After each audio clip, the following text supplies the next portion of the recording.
Hey guys, tonight, we're stepping into a quiet town where the walls have ears, the streets are empty, and everything is said without a sound. Before we begin, if you enjoy this kind of slow, immersive historical content, feel free to give this video a like and subscribe to the channel. I'd love to hear from you in the comments. Let me know where you're watching from and what time it is where you are.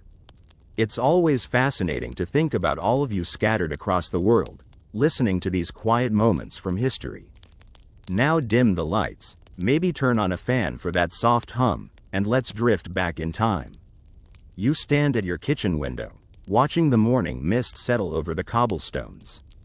The street below is empty except for a single cat picking its way carefully between the cracks in the stone. Your fingers rest against the cool glass, and you can feel the slight vibration as a truck rumbles somewhere in the distance, its engine growing fainter until it disappears entirely. The kitchen behind you is small and neat. On the wooden table sits a single cup, chipped along the rim, and beside it a small piece of black bread wrapped in yesterday's newspaper. The paper is in German now, has been for months, with large bold letters you've learned to recognize even if you don't understand their meaning.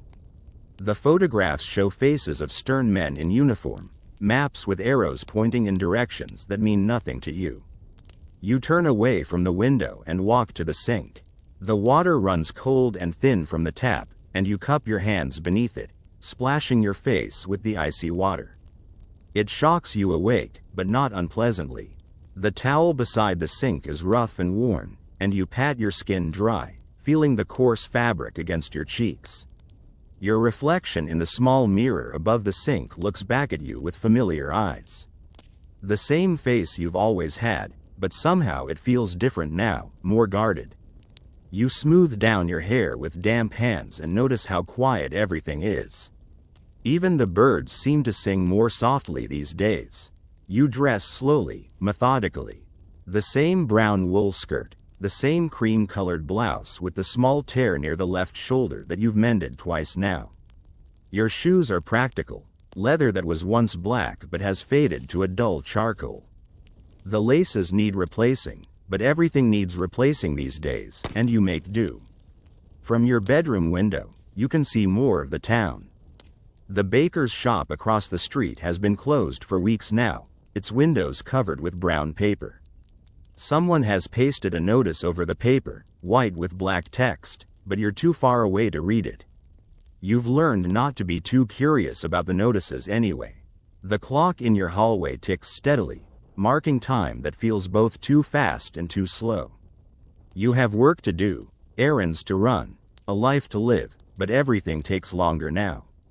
Everything requires more thought, more care, more silence. You walk down the narrow hallway of your apartment building. The wooden floors creak under your feet, and you automatically step more lightly, the way you've trained yourself to do. The sound echoes slightly in the stairwell, bouncing off the painted walls that were once white but have yellowed with age and neglect. Mrs. Kowalski's door is closed, as it always is now. You remember when she used to leave it open during the day, the smell of her cooking drifting into the hallway, the sound of her radio playing soft music. Now there's only silence behind the dark wood, and you don't know if she's still there or if she's gone somewhere else. You don't ask these questions anymore. The front door of the building opens with a heavy creak, and you step out onto the street. The morning air is cool and carries the scent of rain from the night before. The cobblestones are still damp, and they glisten slightly in the pale sunlight that filters through the gray clouds above. You turn left and begin walking toward the market square. Your footsteps echo off the buildings that line the street, tall narrow houses with shuttered windows and peeling paint. Some of the shops are open, but not many. The tailor's shop where you used to buy buttons and thread now has a sign you can't read, with different hours posted in unfamiliar handwriting. A bicycle passes you, its wheels clicking softly against the stones. The rider is a young man you don't recognize, wearing a dark coat and a cap pulled low over his eyes. He doesn't look at you as he passes, and you don't look at him. This is how it is now, everyone moving through the streets like ghosts, acknowledging each other's presence without really seeing. The market square opens up before you, larger than it once seemed. The fountain in the center still runs, but the water is murky and no one sits on the stone benches around it anymore. The statue of the town's founder stands as it always has, but someone has hung a flag from its outstretched arm, red and black and white, snapping softly in the breeze. You approach the vegetable stall, one of only 3 that are still operating. The old woman behind the wooden counter nods at you, her eyes crinkling slightly at the corners. She doesn't smile, but her expression isn't unfriendly. You've been coming here for months now, and she knows what you need without you having to ask. She reaches under the counter and pulls out a small bundle wrapped in brown paper. Inside are 2 carrots, a turnip, and a few potatoes, their skins still dirty from the earth. The vegetables are smaller than they used to be, and more expensive, but they're real and solid in your hands. You pass her the coins from your pocket, feeling their weight as they transfer from your palm to hers. The transaction is completed in silence.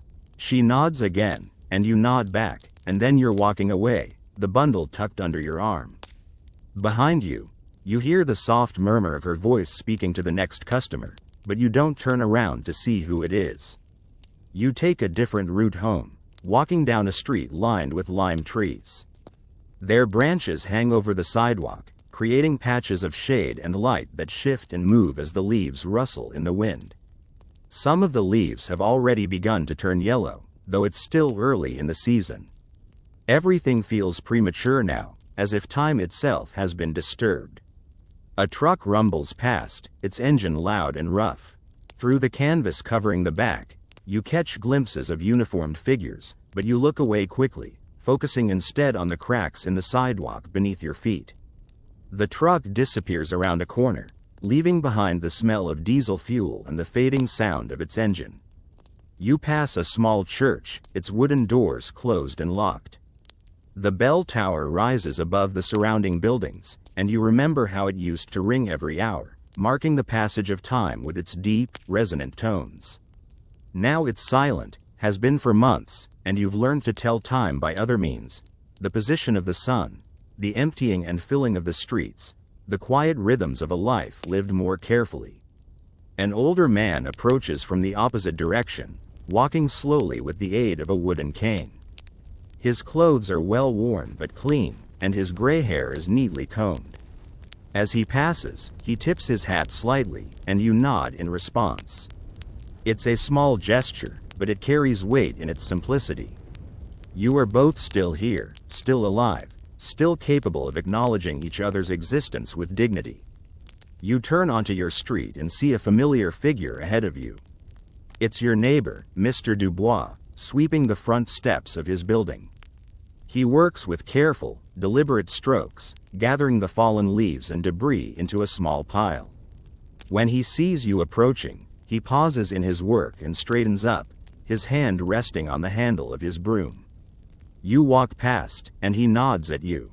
You nod back. His eyes are tired, but they're kind, and for a moment you both stand there in the quiet morning. 2 people who have known each other for years but who now speak mainly through these small gestures of recognition and respect. He returns to his sweeping, and you continue toward your building. The sound of the broom against the stone steps follows you, rhythmic and steady, a sound that speaks of persistence and the determination to maintain some sense of order in a world that has become unpredictable. You climb the stairs to your apartment, your footsteps echoing in the narrow stairwell. The wooden railing is smooth under your hand, worn by countless other hands over the years. On the 2nd floor, you pause and listen. From behind one of the doors comes the faint sound of a radio, voices speaking in hushed tones. You can't make out the words, but the rhythm of the speech is familiar, comforting in its normalcy.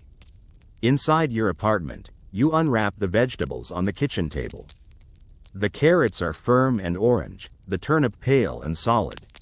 You run your fingers over their surfaces, feeling the slight roughness of their skins, the promise of sustenance they represent.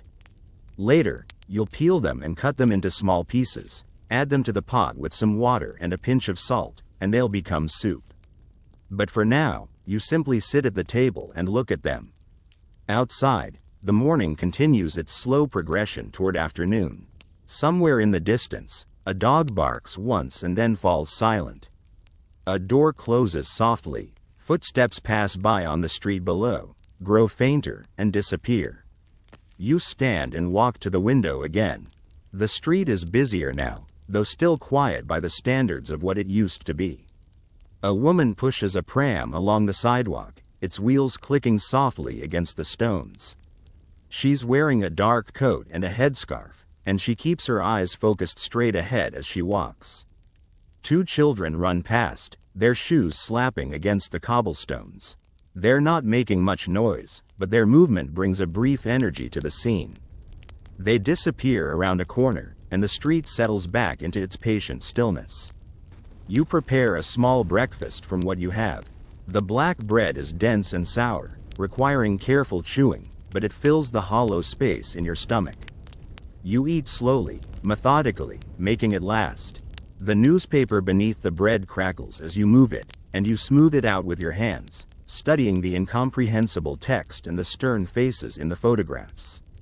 The morning light grows stronger, casting longer shadows across your kitchen floor. You wash your single cup and plate in the small sink, dry them with the rough towel, and put them away in their designated places.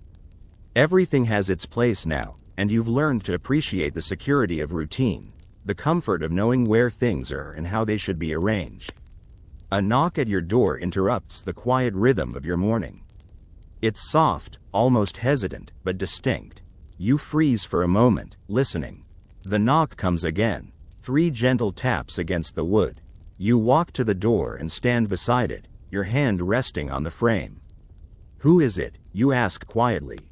Your voice sounds strange in the silence of your apartment. "It's Anna," comes the muffled reply. "Anna from downstairs." You open the door and find your neighbor standing in the hallway. She's a woman about your age, with graying hair pulled back in a simple bun and eyes that seem to hold more sadness than they used to. She's holding a small envelope in her hands. She steps closer and speaks in a whisper. "This came for you," she says. "It was mixed in with my mail." You take the envelope from her hands. It's thin and white, with your name written in careful script across the front. There's no return address, but the handwriting is familiar, though you can't immediately place it.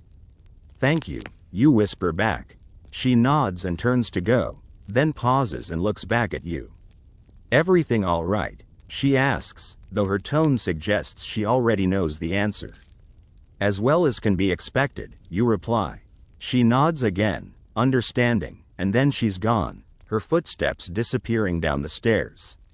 You close the door and lean against it, holding the envelope in your hands. The paper is smooth and white, almost elegant in its simplicity. You turn it over and see that it's been sealed with wax, though the seal is simple and bears no particular mark. You walk to the kitchen table and sit down, placing the envelope in front of you. For several minutes, you simply look at it, trying to remember where you've seen that handwriting before. Then, slowly, carefully, you open it. Inside is a single sheet of paper, folded once. The message is brief, written in the same careful script as the address. It's from your cousin Marie, who lives in a town 50 kilometers away. She writes that she's well, that her family is safe, that she thinks of you often.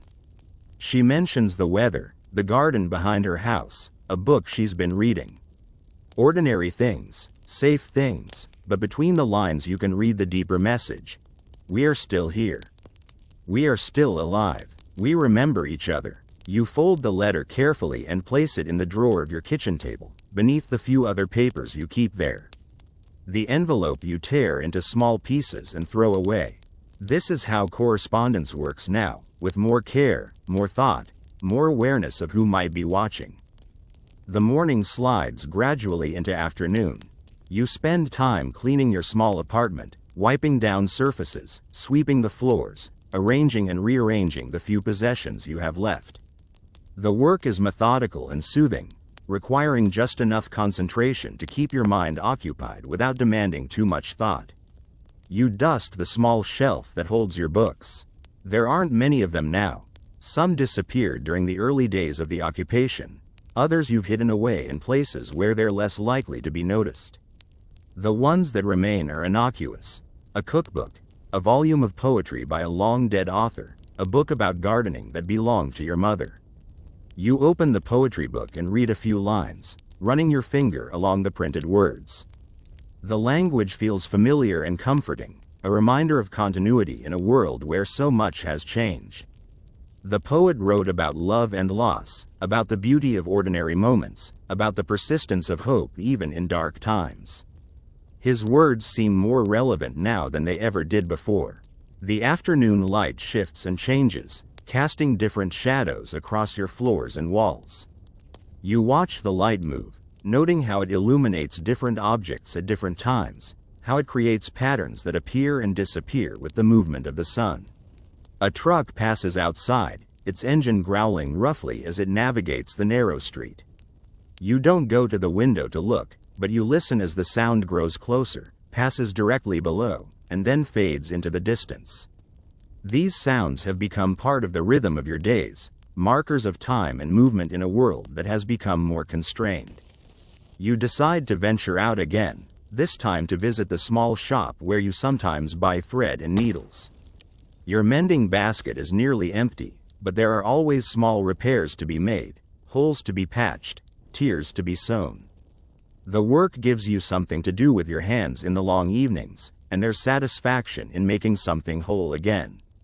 The shop is several blocks away, down streets that wind between buildings that have stood for centuries. The architecture tells the story of the town's history, layers of different periods and styles built one upon another. Some of the buildings show signs of recent damage, broken windows that have been boarded up, walls that bear the marks of impact, but most remain intact, stolid and enduring. You pass a small park where children used to play. The swings hang motionless from their chains, and the sandbox is empty except for a few leaves that have blown in from the surrounding trees. A single bench faces the playground equipment, and sitting on it is an elderly woman feeding pigeons from a small bag of breadcrumbs. She looks up as you pass, and you nod to each other. Her face is weathered and kind, and she continues her feeding, scattering crumbs on the ground around her feet. The pigeons peck at the food with quick, efficient movements, their heads bobbing as they eat. The thread shop is small and cramped, its shelves lined with spools of thread in various colors, cards of buttons, packages of needles and pins. The woman behind the counter is middle-aged, with careful eyes and hands that move with the precision of someone who has spent years working with small, delicate objects. You select what you need. A spool of brown thread, another of navy blue, a card of buttons to replace the ones that have fallen off your winter coat. The woman wraps your purchases in brown paper and ties the package with string. The transaction is conducted mostly in silence, with nods and gestures, a form of communication that has become more common. As you leave the shop, you notice a small group of people gathered around a notice board that has been mounted on the wall of the building next door. They read in silence, their faces expressionless, and then they disperse without speaking to each other. You don't approach the board yourself, but you file away the image of their faces, the careful blankness of their expressions. The walk home takes you past the old museum, its windows now covered with sheets of metal. You remember visiting it as a child, marveling at the displays of local artifacts, the paintings by regional artists, the carefully preserved examples of traditional crafts.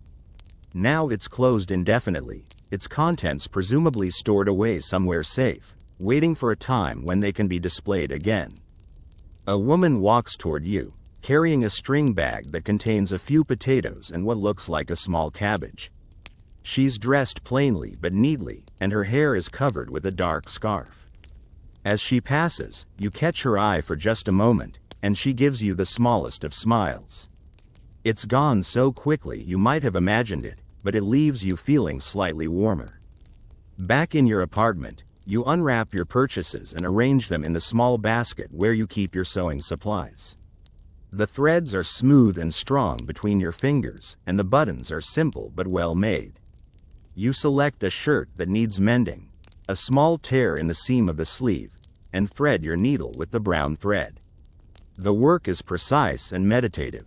Each stitch must be small and even, pulling the edges of the fabric together without creating puckering or distortion. You work in the light from the kitchen window, stopping occasionally to hold up your work and examine your progress. As you sew, you listen to the sounds of the late afternoon. Footsteps pass by on the street below, some quick and purposeful, others slow and deliberate. A bicycle bell rings softly in the distance. Somewhere, a radio plays music so quietly you can barely make out the melody, just the suggestion of notes rising and falling in a familiar pattern. The mending takes longer than you expect, partly because you work slowly and carefully, partly because you're in no hurry to finish. The repetitive motion of the needle moving through the fabric is soothing, requiring just enough concentration to keep your mind focused on the immediate task. When you finish, you hold up the shirt and examine your work. The repair is nearly invisible, the torn edges brought together so smoothly that someone would have to look closely to see where the damage had been. You fold the shirt carefully and place it in the stack of clean clothes in your wardrobe. Evening approaches gradually, the light outside growing softer and more golden. You prepare a simple dinner from the vegetables you bought in the morning, peeling and chopping them with movements that have become automatic through repetition. The knife is sharp and well maintained, and it cuts through the turnip and carrots with satisfying precision. You put the vegetables in a pot with water and a pinch of salt, and set it on the stove to simmer. The small flame beneath the pot burns blue and steady, and you adjust it carefully to maintain a gentle heat. The soup will take time to cook, but there's no hurry. Time is something you have plenty of, even if everything else feels scarce. While the soup cooks, you sit by the window and watch the street below. The light is fading now, and people are beginning to make their way home for the evening. Their movements are unhurried but purposeful, everyone completing their necessary business before the unofficial curfew that settles over the town each night. A man pushes a cart loaded with scrap metal down the street, the wheels wobbling slightly as they navigate the uneven cobblestones. The metal pieces clank softly against each other, creating a rhythm that matches his walking pace. He's dressed in work clothes and moves with the steady gait of someone who has been walking all day. Two women walk together, their heads close as they speak in low voices. One carries a basket that appears to be empty, the other has her hands clasped behind her back. They pause at the corner, continue their conversation for a moment, then part ways, each heading in a different direction. The smell of cooking vegetables begins to fill your kitchen, a warm, earthy scent that reminds you of other times, other meals, other evenings when the world felt more predictable. You stir the soup occasionally, testing the vegetables with a fork to check their tenderness. As darkness approaches, the street lamps begin to flicker on, casting pools of yellow light at regular intervals down the street. The spaces between the lamps seem darker by contrast, creating a patchwork of light and shadow that transforms the familiar street into something slightly mysterious. You ladle the soup into your bowl and sit at the kitchen table to eat. The vegetables are soft and flavorful, the broth simple but nourishing. You eat slowly, savoring each spoonful, making the meal last as long as possible. The warmth of the soup spreads through your body, a comfort that goes beyond mere nutrition. After dinner, you wash your bowl and spoon, dry them, and put them away. The kitchen is clean and orderly, ready for tomorrow's meals. You fold the dish towel neatly and hang it on its hook beside the sink. The evening stretches ahead of you, hours to fill before sleep. You consider your options: the book of poetry, the mending basket, the letter you might write to your cousin Marie. Each possibility has its appeal, but none feels urgent or necessary. Instead, you find yourself returning to the window, drawn by the quiet drama of the street below. The evening has brought different rhythms, different patterns of movement and sound. Lights appear in windows across the street, warm yellow rectangles that suggest other lives, other routines, other people making their way through these changed times. A cat appears from the shadows between two buildings, moving with the fluid confidence of a creature that owns the night. It pauses to groom itself under a street lamp, its fur catching the light, then continues on its way, disappearing into an alley you can't see from your window. The sound of footsteps approaches, grows louder, passes beneath your window, and fades away. They have a regular, measured cadence that suggests someone walking with purpose, but not in a hurry. The sound is neither threatening nor particularly reassuring, just another element in the evening's quiet symphony. You move away from the window and select the book of poetry from your shelf. The pages are thin and soft, worn smooth by years of handling. You open it to a random page and begin to read, not looking for any particular poem, just allowing the words to wash over you. The poet writes about a garden in winter, about the way snow transforms familiar shapes into something mysterious and new. His words create images in your mind. Bare branches traced with white, the silence of falling snow, the promise of spring hidden beneath the frozen ground. The metaphors feel especially resonant now, speaking to the experience of waiting, of enduring, of maintaining hope when the world appears dormant. You read several poems, letting each one settle in your mind before moving on to the next. The language is beautiful and precise, each word chosen with care, each image crafted to evoke specific emotions and memories. In the quiet of your apartment, surrounded by the muted sounds of evening, the poems feel like messages from another world, reminders of beauty and meaning that persist even in difficult times. The light outside continues to fade, and you turn on the small lamp beside your chair. It casts a warm circle of light around you, leaving the rest of the room in gentle shadows. The lamp was a gift from your mother years ago, and its familiar presence is comforting, a link to happier times and the people who gave your life meaning. A church bell rings somewhere in the distance, its deep tone reverberating through the evening air. It strikes 8 times, marking the passage of another hour, another step toward night. The sound is beautiful and melancholy, carrying with it the weight of tradition and the sadness of all the things that have changed. You close the book and place it carefully on the table beside your chair. The evening is quiet now, the street below nearly empty. Only occasional footsteps or the distant sound of a door closing remind you that other people are still moving through the world, completing their own evening routines, preparing for another night of careful sleep. You turn off the lamp and make your way to the bedroom, moving slowly through the familiar darkness of your apartment. The wooden floors creak softly under your feet, and you navigate by memory in the faint light that filters in through the windows. In the bedroom, you draw the heavy curtains closed, blocking out the street lamps and the possibility of prying eyes. The room becomes completely dark, a cave of safety and privacy where you can let down your guard, at least partially. You undress slowly, folding each garment carefully before placing it on the chair beside your bed. The night air is cool against your skin, and you pull on your nightgown, feeling the soft cotton settle around your body.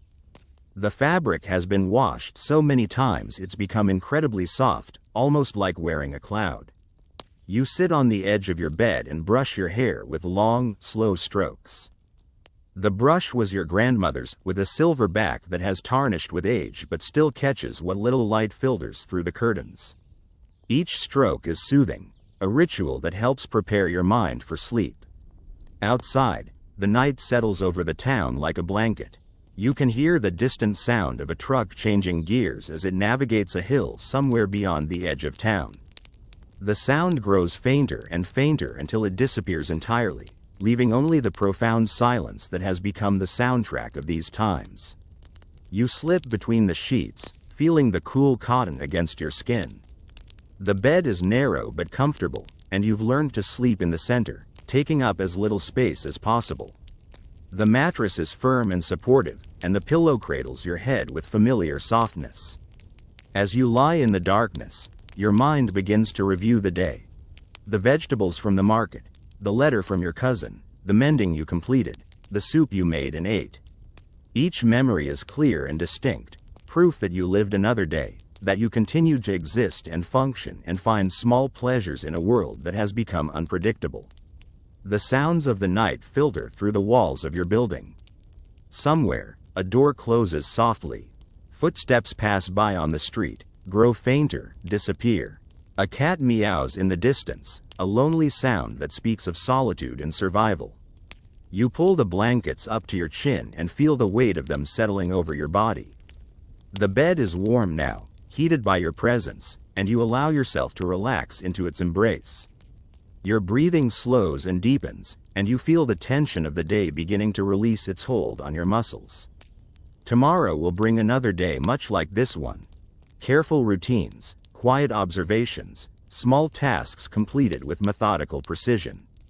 There will be the same streets to navigate, the same faces to acknowledge with subtle nods, the same delicate balance between existing and remaining invisible. But for now, there is only this moment, this bed, this darkness that wraps around you like a protective cocoon. The world outside continues its careful dance of survival and adaptation, but you are removed from it, safe in your small sanctuary, preparing for the temporary escape of sleep. Your eyes grow heavy, and you feel consciousness beginning to slip away. The last thing you're aware of is the faint sound of wind moving through the trees outside your window, a soft whisper that speaks of continuity and endurance, of the natural world's indifference to human struggles and its promise that seasons will continue to change, that time will continue to pass, that even the darkest periods eventually give way to something else. Sleep comes gradually, like a tide slowly covering the shore, and you surrender to it willingly, gratefully, knowing that tomorrow you will wake and begin again the quiet work of living through these strange and difficult times. Morning arrives without ceremony, filtering through the heavy curtains as a pale gray light that barely distinguishes itself from the darkness. You wake not to an alarm clock or the sound of church bells, but to the subtle shift in the quality of silence that marks the transition from night to day. Your body has learned to recognize these changes, to wake at the proper time without mechanical assistance. You lie still for several minutes, listening to the building around you come to life. Somewhere above, floorboards creak as someone moves carefully across their apartment. Water runs in pipes behind the walls, and you hear the faint sound of a door opening and closing. These are the sounds of other people beginning their days, following routines that have become as careful and measured as your own. The air in your bedroom is cool and still. You can feel the weight of the blankets pressing down on your body, and you're reluctant to leave their warmth. But the day waits for no one, and there are tasks to be completed, errands to be run, the endless small maintenance required to keep life moving forward. You slip out of bed, your feet finding the cold wooden floor. The shock of the temperature change travels up through your legs, fully awakening your nervous system. You wrap your arms around yourself and move quickly to the window, drawing back the curtains just enough to peer out at the street below. The morning is overcast, with heavy clouds that promise rain later in the day. The cobblestones are already wet with dew, and they glisten dully in the weak light. A few early risers are already moving about their business. A man pushing a handcart loaded with what appears to be firewood, a woman carrying a wicker basket, walking with the determined pace of someone who has specific destinations in mind. You dress in the same methodical way as always, each garment selected and put on with care. The wool skirt, the cotton blouse, the sturdy shoes that have walked these streets for months now. Your reflection in the small mirror shows the same face as yesterday, perhaps slightly more tired around the eyes, but essentially unchanged. Continuity in appearance has become important, a way of maintaining some sense of stability in an unstable world. The kitchen greets you with its familiar simplicity. The single cup sits in its place beside the sink, the rough towel hangs on its hook, the small table waits with patient emptiness. You light the gas burner under the kettle, adjusting the flame to a steady blue ring that hisses softly as it heats the water. While you wait for the water to boil, you arrange the few items you'll need for breakfast. A slice of the black bread, wrapped in its newspaper shroud. A small jar of preserves that you've been rationing carefully, allowing yourself just a thin spread every few days. The preserves are made from plums, and they carry the concentrated sweetness of last summer's harvest, a memory of abundance preserved in purple sweetness. The kettle begins to whistle, a thin sound that cuts through the morning quiet. You remove it from the flame and pour the hot water over the few tea leaves you've saved in the bottom of your cup. The leaves unfurl in the hot water, releasing their bitter fragrance, and you watch the liquid gradually darken from clear to pale brown to the deep amber that means it's ready to drink.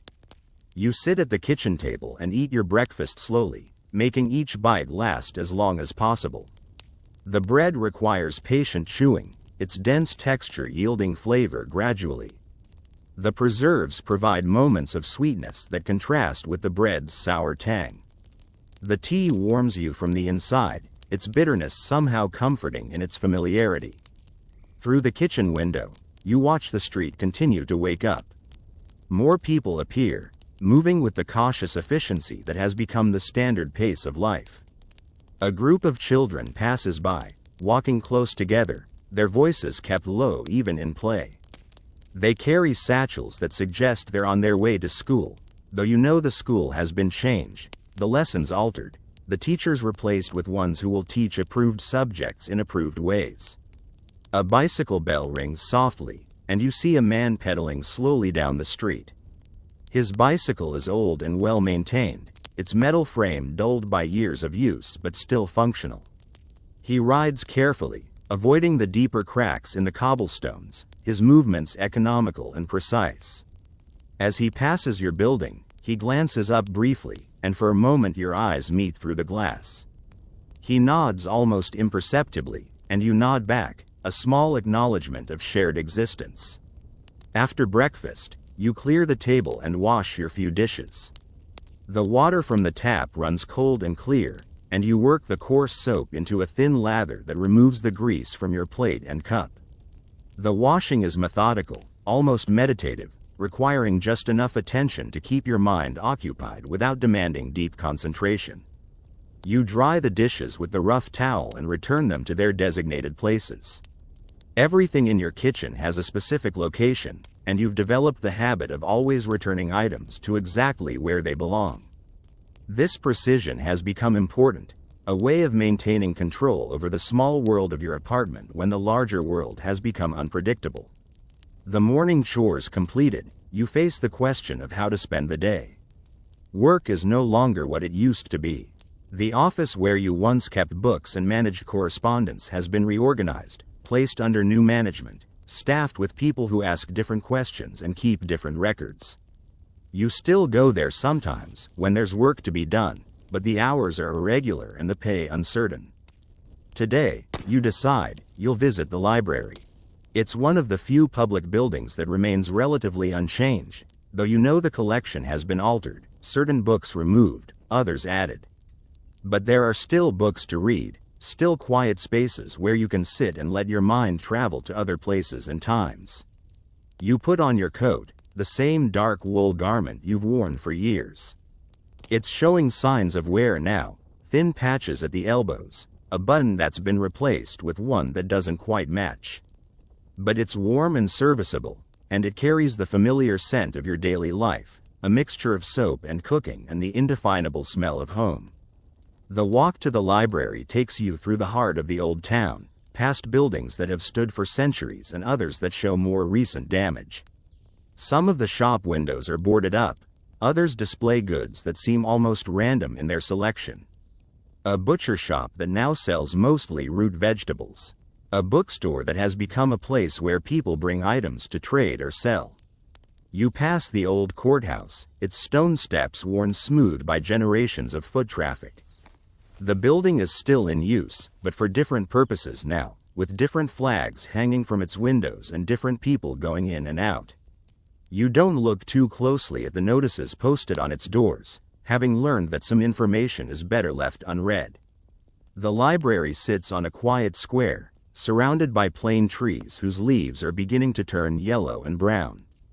The building is smaller than the grand libraries of larger cities, but it has always felt comfortable and welcoming. Today, as you approach its heavy wooden doors, you hope that feeling hasn't changed too much. Inside, the library retains much of its familiar atmosphere. The high ceilings, the rows of wooden shelves, the long tables where people sit reading in concentrated silence. But there are differences too. subtle changes that speak of new rules and new priorities. Certain sections have been cordoned off, and there's a new desk near the entrance where a stern-faced woman checks the credentials of everyone who enters. You approach the desk and present the identification papers you've learned to carry everywhere. The woman examines them carefully, comparing your face to the photograph, checking the stamps and signatures that validate your right to be in this place at this time. After what feels like a long examination, she nods and waves you toward the main reading room. You walk between the shelves, noting which sections are still accessible and which have been closed. The poetry section remains largely intact, as does the collection of classical literature. But the history section has been drastically reduced, and the shelves that once held books about politics and current events are now nearly empty. You select a volume of poetry by a writer whose work you've always admired, and carry it to one of the long tables near the windows. The book is bound in dark green cloth, with gold lettering that has faded but is still legible. The pages inside are thin and yellowed, and they rustle softly as you turn them. The reading room is quiet except for the soft sounds of pages turning, pencils scratching against paper, and the occasional creak of wooden chairs as readers shift position. The other people at the tables are absorbed in their own books and papers, each lost in their private worlds of words and ideas. You find a poem that speaks to your current mood, verses about endurance and the quiet strength required to survive difficult times. The poet writes about seasons changing, about the way winter always gives way to spring, about the persistence of hope even when it seems foolish to hope. The words feel like a message written specifically for this moment, this place, this strange suspended time in which you find yourself living. As you read, you become aware of someone sitting at the table across from you. It's a young woman, perhaps 25 or 30, with dark hair pulled back severely and clothes that suggest she doesn't have much money. She's reading what appears to be a technical manual, making careful notes in a small notebook with a pencil that has been sharpened so many times it's barely longer than her fingers. Occasionally, she looks up from her reading, and once your eyes meet across the table. She doesn't smile, but her expression isn't unfriendly. There's something in her eyes that suggests shared understanding, the recognition of someone else who has learned to navigate these changed times with caution and determination. You return to your poetry, but you remain aware of her presence across the table. There's something comforting about sharing this quiet space with another person, even without speaking. The silence between you is companionable rather than awkward, the kind of silence that suggests mutual respect for the importance of the work each of you is doing. The morning passes slowly and peacefully. You read several poems, allowing each one to settle in your mind before moving on to the next. The language is beautiful and precise, crafted with the kind of care that creates meaning beyond the literal sense of the words. In this quiet room, surrounded by books and other readers, you feel connected to something larger than your daily routine of survival and adaptation. A clock somewhere in the building chimes 11 times, and you realize you've been reading for over 2 hours. The young woman across from you has filled several pages of her notebook with notes, her pencil moving steadily across the paper in small, neat handwriting. She works with the concentration of someone who knows exactly what she's looking for and is determined to find it. You close your book and sit back in your chair, letting your eyes rest on the view outside the windows. The square beyond the glass is peaceful, with only occasional pedestrians crossing between the plane trees. An older man sits on one of the benches, feeding pigeons from a small bag of crumbs. The birds cluster around his feet, their movements quick and efficient as they compete for the food. The scene outside the window seems timeless, as if it could be taking place in any decade, any year. But you know this is an illusion, that even the most ordinary moments are shaped by the extraordinary circumstances of the times. The man feeding pigeons carries identity papers in his pocket. The birds themselves are probably hungry because food scraps are scarcer than they used to be. Nothing is quite as simple as it appears. You return the book to its place on the shelf, running your fingers along the spines of the other volumes as you walk. Each book represents someone's attempt to capture experience in words, to create meaning from the chaos of living. In times like these, such attempts feel both more important and more fragile than usual. As you prepare to leave the library, you notice the young woman gathering her materials. She caps her fountain pen and closes her notebook, then stands and stretches slightly, her movements economical and precise. As she passes your table on her way to the door, she nods briefly, and you nod back. It's a small gesture, but it carries weight in its simplicity. Outside the library, the day has grown warmer despite the overcast sky. The air feels heavy with the promise of rain, and you can smell the earth scent that comes before storms. You decide to make a quick stop at the market before the weather changes, hoping to find something fresh for the evening meal. The market square is busier than usual, with people apparently having the same idea about shopping before the rain begins. The vegetable stalls display their wares under canvas awnings that flutter slightly in the breeze. The selection is limited but fresh, and you take your time examining what's available. At one stall, you find some late cabbage, its leaves still crisp and green.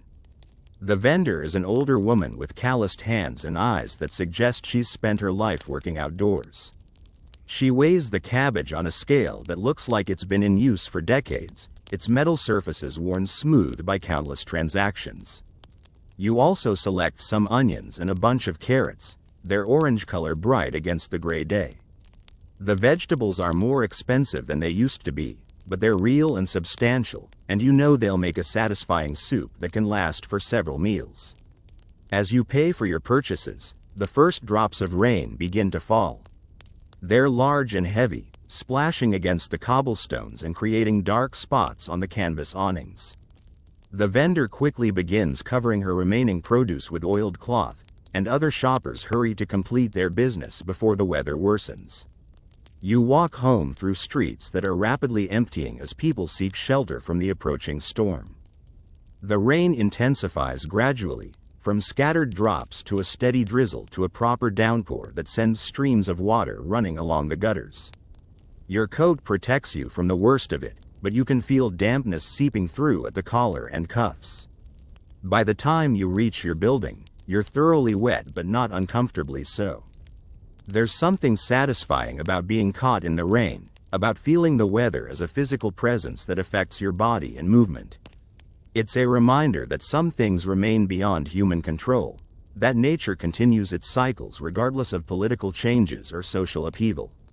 In your apartment, you hang your coat on the hook behind the door and change into dry clothes. The wet garments steam slightly in the warm air of the kitchen, and you can smell the clean scent of rain-washed wool. Outside, the storm has settled into a steady rhythm, rain drumming against the windows and gurgling in the downspouts. You prepare the vegetables for cooking, peeling and chopping them with movements that have become automatic through repetition. The knife is sharp and well maintained, and it cuts through the carrots and onions with satisfying precision.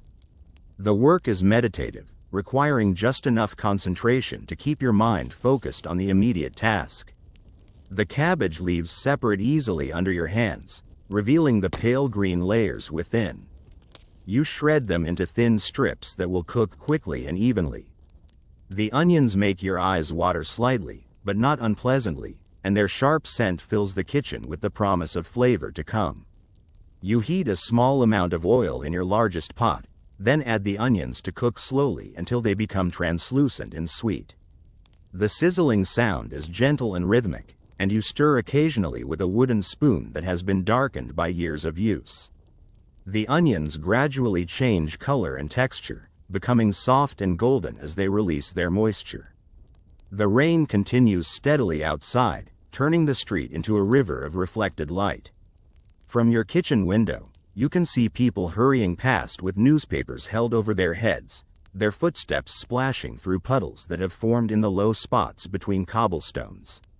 The storm has transformed the familiar street into something more dramatic and immediate. You add the carrots to the pot, stirring them with the onions until they begin to soften. Then comes the cabbage, which wilts quickly in the heat, its volume reducing dramatically as it cooks.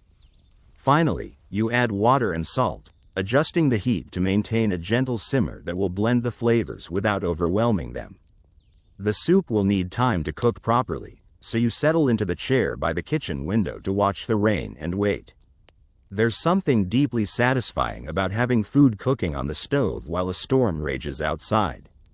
The contrast between the warm, safe interior and the wild weather creates a sense of shelter that goes beyond mere physical protection. The afternoon passes quietly, marked by the changing intensity of the rain and the gradual development of aromas from the cooking pot. You read a bit, looking up frequently to check on the soup and to watch the drama of the weather outside.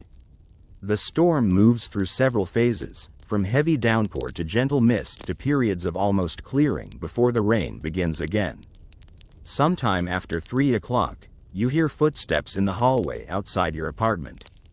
They're slow and careful, with the particular rhythm of someone trying not to make noise. The steps pause outside your door, and you hear a soft knock, barely audible above the sound of the rain. You go to the door and listen, your hand resting on the wooden frame. "Who is it?" you ask quietly.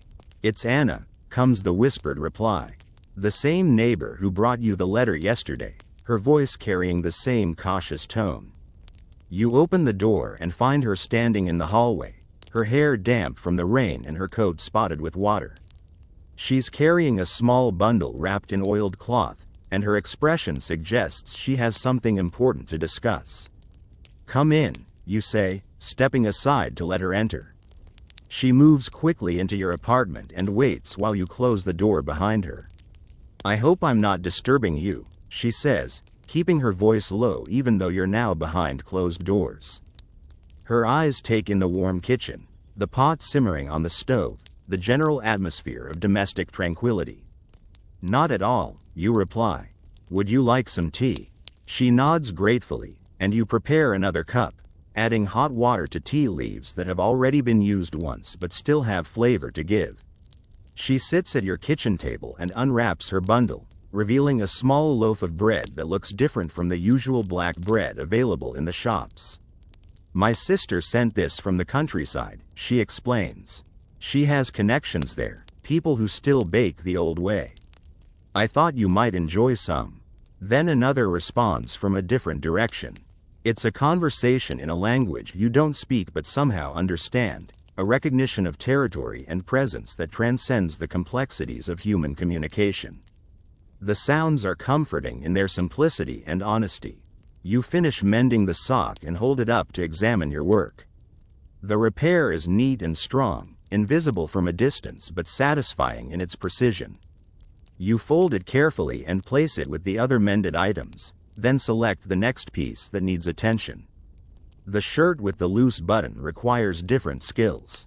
You remove the button completely and examine the fabric underneath, looking for signs of wear or weakness that might cause the problem to recur.